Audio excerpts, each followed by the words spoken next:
ওঠ রে, আমার কিন্তু ঘরের পুজো দেওয়া হয়ে গেল। স্কুলটা তো কামাই করলি শিবের মাথায় জল ঢালবি বলে, এখন আর কারোর পাত্তা নেই।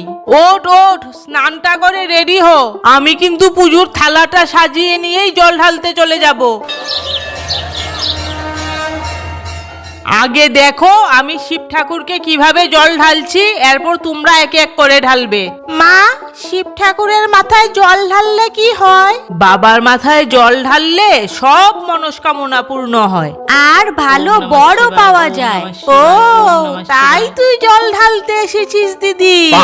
এই বেশি বকিস না তো।